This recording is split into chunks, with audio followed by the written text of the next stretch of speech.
દર્શક મિત્રો, જી ન્યૂઝ ગુજરાતીમાં આપનું હાર્દિક સ્વાગત છે. સિદ્ધપુરના ગામના બે બાળકો બેભાન અવસ્થામાં ડભોઈની પ્રમુખ સ્વામી હોસ્પિટલ ખાતે દાખલ કરવામાં આવ્યા હતા. કફ સિરપ પીવાને કારણે ડભોઈ તાલુકાના બે બાળકોના મૃત્યુ થયા હોવાના સમાચાર જિલ્લા વહીવટી તંત્ર દ્વારા તપાસ કરતા બંને બાળકોની સ્થિતિ સ્થિર છે.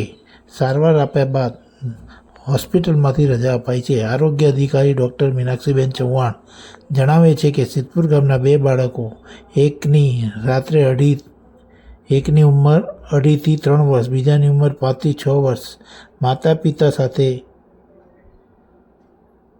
ખાંસી અને તાવની સારવાર માટે ગામમાં જ આવેલી ખાનગી હોસ્પિટલ ખાતે ગયા હતા. ડૉક્ટર દ્વારા બંને બાળકોને કફ સિરપની દવાઓ આપ્યા બાદ બંને અચાનક શ્વાસ લેવાની તકલીફ થતાં તાત્કાલિક બંનેને પ્રમુખ સ્વામી હોસ્પિટલ ડભોઈ ખાતે ખસેડવામાં આવ્યા હતા.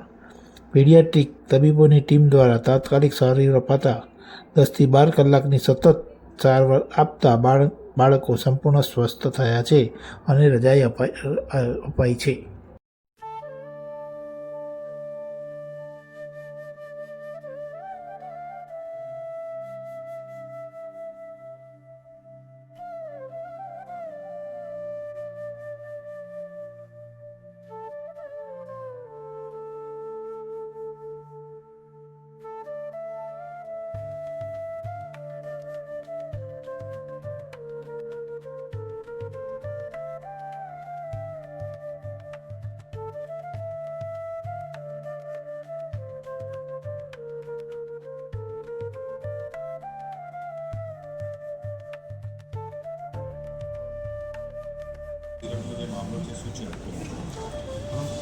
ગઈકાલે ડભોઈ પોલીસ સ્ટેશનમાં એક ગુનો રજીસ્ટર કરવામાં આવેલો છે.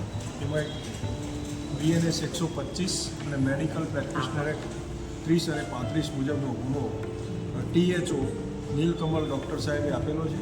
એમાં વિગત એવી છે કે સિદ્ધપુર ગામ અને ધરમપુરી ગામમાં એક અશ્વિનભાઈ કરીને ડૉક્ટર તરીકે છેલ્લા ઘણા સમયથી ફરજ લોકોની કરતા હતા, સેવા કરતા હતા. એ અનુસંધાને જે જોબટ અલીરાજપુરના જે મજૂર લોકો જે પેપર વર્કનું કામ કરવા આવેલા હતા, એમાંથી બે છોકરાઓ નાના હતા. એમને કફ સિરપની સોડેક્સ DS કરીને એક બોટલ આપેલી હતી અને એ આધારે છોકરાઓ બેભાન થઈ ગયેલા હતા અને એમને છેવટે પ્રમુખ સ્વામી હોસ્પિટલમાં દાખલ કરેલા હતા. હાલ તબિયત સ્થિર છે અને સારી કન્ડિશન છે.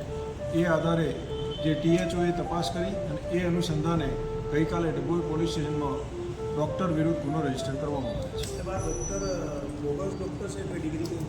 એમની જોડે હાલ કોઈ ડિગ્રી જણાવેલ નથી અને ધોરણ 12 સુધી ભણેલાનું પ્રાથમિક દ્રષ્ટિએ જણાઈ આવેલ છે અને કોઈ પ્રાઇવેટ કોર્સ કરેલો હોય એવું હાલ જો તપાસમાં નીકળશે તો એના અનુસંધાને આગળ તપાસ ચાલુ છે.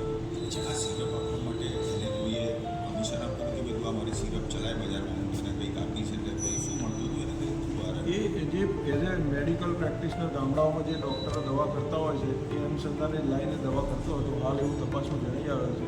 જો એ ગેરકાયદેસર રીતે એને જથ્થો ઉતાર્યો હશે ને એવું હશે તો પણ એના વિરુદ્ધ આગળ કાયદા મુજબ કામ કરવામાં આવશે.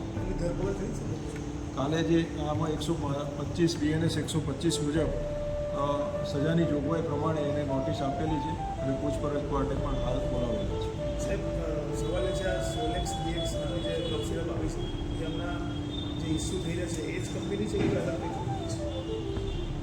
કફ સિરપ આજે સોલેક્સ DX એ પ્રતિબંધિત વાળી છે કે પછી? ના, એવું નથી. આ કોઈ પ્રતિબંધિત ડ્રગ્સમાં નથી આવતું. એ હાલ તપાસ ચાલુ છે. અચ્છા, આ કેટલા સમયથી આ સક્રિય કેટલા વર્ષોથી છેલ્લા 5-7 વર્ષથી ગામડાઓમાં દવા આપતો કે એવું હાલ પ્રાથમિક દ્રષ્ટિએ આ જગ્યાએ પહેલી વાર આવ્યો કે આ જગ્યાએથી શરૂઆત કરી? ના, એ ત્યાં વિસ્તારમાં જ રહેતો હતો. અગાઉ સિદ્ધપુર રહેતા હતા, પછી થોડો ટાઈમથી ધરમપુરી ગામમાં આ રીતે એમની પ્રેક્ટિસ કરતા.